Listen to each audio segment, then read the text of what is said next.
दोस्तों, क्या शुभमन गिल होंगे टीम इंडिया के अगले ओडीआई के कैप्टन?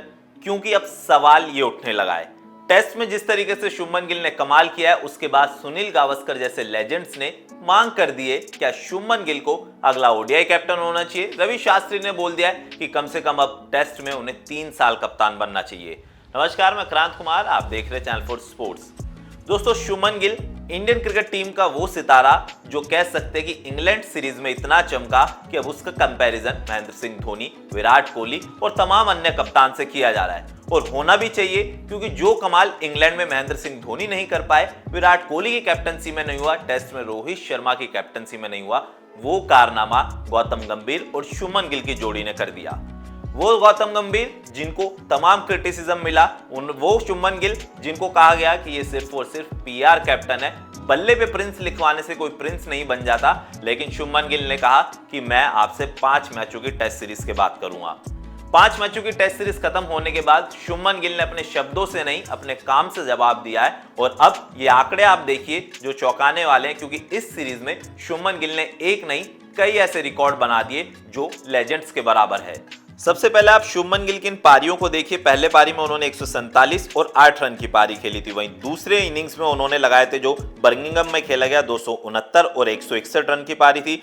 तीसरे मैच की अगर बात करें तो उनका बल्ला शांत रहा था, 16 और 6 रन ही उनके बल्ले से आए थे। और चौथा जो मैनचेस्टर में मुकाबला हुआ था, पहली पारी में 12 रन और दूसरी पारी में उनके बल्ले से शतक आया था। हालांकि ओवल में गिल का बल्ला नहीं चला, 21 और 11 रन पे ही गिल वापस पवेलियन लौटे। लेकिन अब इस आंकड़े को देखिए जिसमें सबसे ज्यादा सर्वाधिक रन बनाने वाले वो खिलाड़ी भी बन गए हैं। पहले नंबर पर आते हैं सर डॉन ब्रैडमैन, जिन्होंने 810 रन एक सीरीज में बनाया है। और शुभमन गिल इस पर दूसरे नंबर पर पहुंच गए, जहां पर उन्होंने 754 रन बना दिए। ये विराट कोहली और सुनील गावस्कर जैसे खिलाड़ियों से भी आगे निकल गए हैं।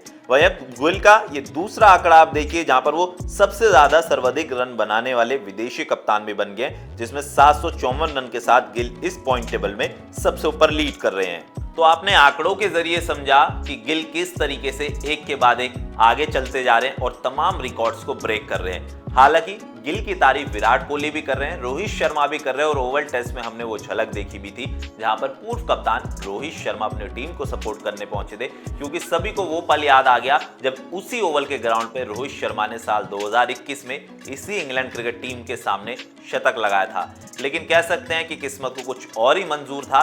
गौतम गंभीर यंग टीम बनाना चाहते हैं, तो अब चाहते हैं कि रोहित और विराट टेस्ट क्रिकेट से दूरी बनाए। और जिसके बाद कह सकते हैं कि गौतम गंभीर के हक में फैसला भी हुआ, रोहित शर्मा और विराट कोहली ने टेस्ट से रिटायरमेंट भी लिया। और जिसके बाद कमान सौंपी गई प्रिंस यानी इंडियन क्रिकेट का जो यंग फ्यूचर है शुभमन गिल के हाथों में। हालांकि एक तरफ किंग कोहली से शुभमन गिल का कंपैरिजन जरूर किया जाता है, लेकिन मेरा मानना है विराट कोहली ने जो मुकाम हासिल किए हैं उस मुकाम तक पहुंचने में गिल को फिलहाल अभी थोड़ा वक्त लगेगा। लेकिन हाँ, अगर रिकॉर्ड्स की बात करें तो क्या उनको ओडीआई कैप्टनसी मिलनी चाहिए या नहीं मिलनी चाहिए, वो आप मुझे कमेंट में बताएं। और वीडियो पसंद आया तो चैनल को सब्सक्राइब करें।